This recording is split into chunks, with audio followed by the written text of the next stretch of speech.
Thank you guys for coming today. Really, really appreciate the fact that you're giving me your time. Again, Ms. Miller said that if she comes, it'll be a little bit later. So, in our second meeting, I'm going to just share with you a couple of things that we had talked about last time. This is what I wrote up as far as our problem of practice description and the strategy, and that's what was turned in from my class. And one of the things I had to do on that, I had to change. They said that the problem was not as clear as it could have been. So I took out that we were just trying to help students learn better and put in that we are helping them to become motivated with career technical education. Mm-hmm. Is that good? Does that sound okay? Yes. Good. So today I want to look at what are going to be our action plans. So these are the course offerings next year for career technical education here on campus. And you've all received these ahead of time because we've been passing them around. So comments on that, and do you think that just the way we have it structured is going to help us to increase some career technical education next year? Oh, before we do comments from both of you, just remember, be respectful. No idea is a bad idea. Say what you're thinking, and we might be able to put things together. So first of all, just with what we have for next year, what are your thoughts about that? Are there ways that we can improve the offerings? And then our second question will be, how do we get others involved in the career technical education courses next year? I see one really difficult problem here. The computer technology classes are only offered in the afternoon, the robotics and the programming.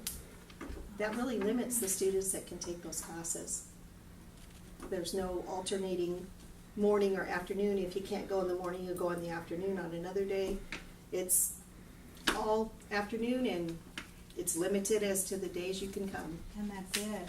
Yeah. So those And it students- limits me to 2 courses twice a week, and squeeze in some leadership. Do you have any ideas, Debbie, how we can change that? I mean, just getting you back over here on campus full time? That would solve it right there. We could totally coordinate the Fab Lab classes and the robotics classes that way, alternating days. I think it would open up the opportunities to more students. I know there's students this last year that wanted to come and could not because they can only come in the morning. I think it would be a good idea too if at the end of the year before the school year starts, if you or Debbie could come in and actually recruit and talk to the kids about the programs for next year. Okay. So they know what the options are before school starts. Now, how do we do that in our environment? I don't know. I guess you could have like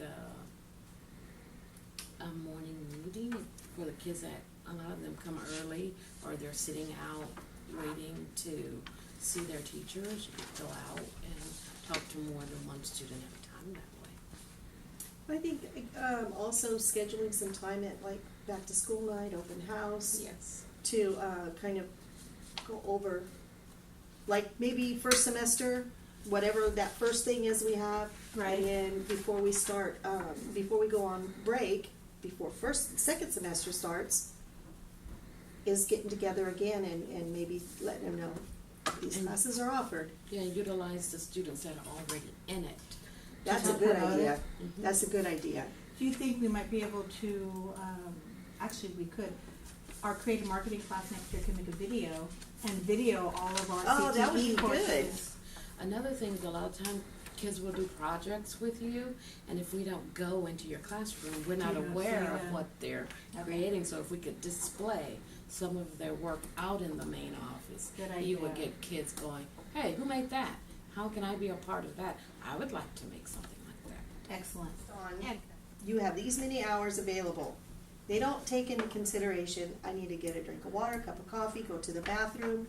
You got a kid that comes in and needs a little bit of help outside of their time. There's no adjustment for that. Or even to make a photocopy of something that one of your students needs. And I hear you 100%. I think that is something that we probably need to sit down with Mark and talk about for next year, because our schedules are so cramped and so tight. So I'm going to write that down, but I'm going to move on to the next subject. But let me put that down here.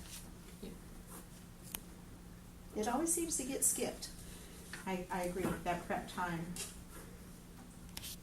It's in our contract. So we will move on Really with that one, and Mark is really open to us hearing him, so I think that's going to be good. So it's your 2-minute break, but what do you take there? We need to rest him when the laser cutter is going. Okay, so Break? What's a break?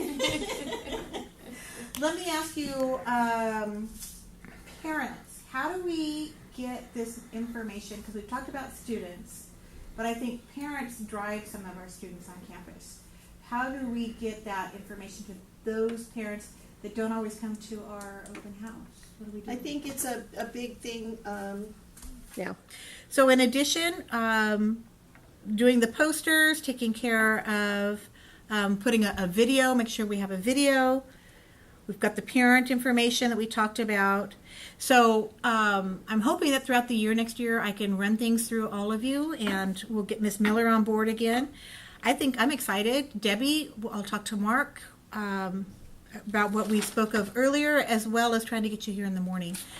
So that's all I have. I want to thank you guys so much for your help, and wish me luck. Thanks.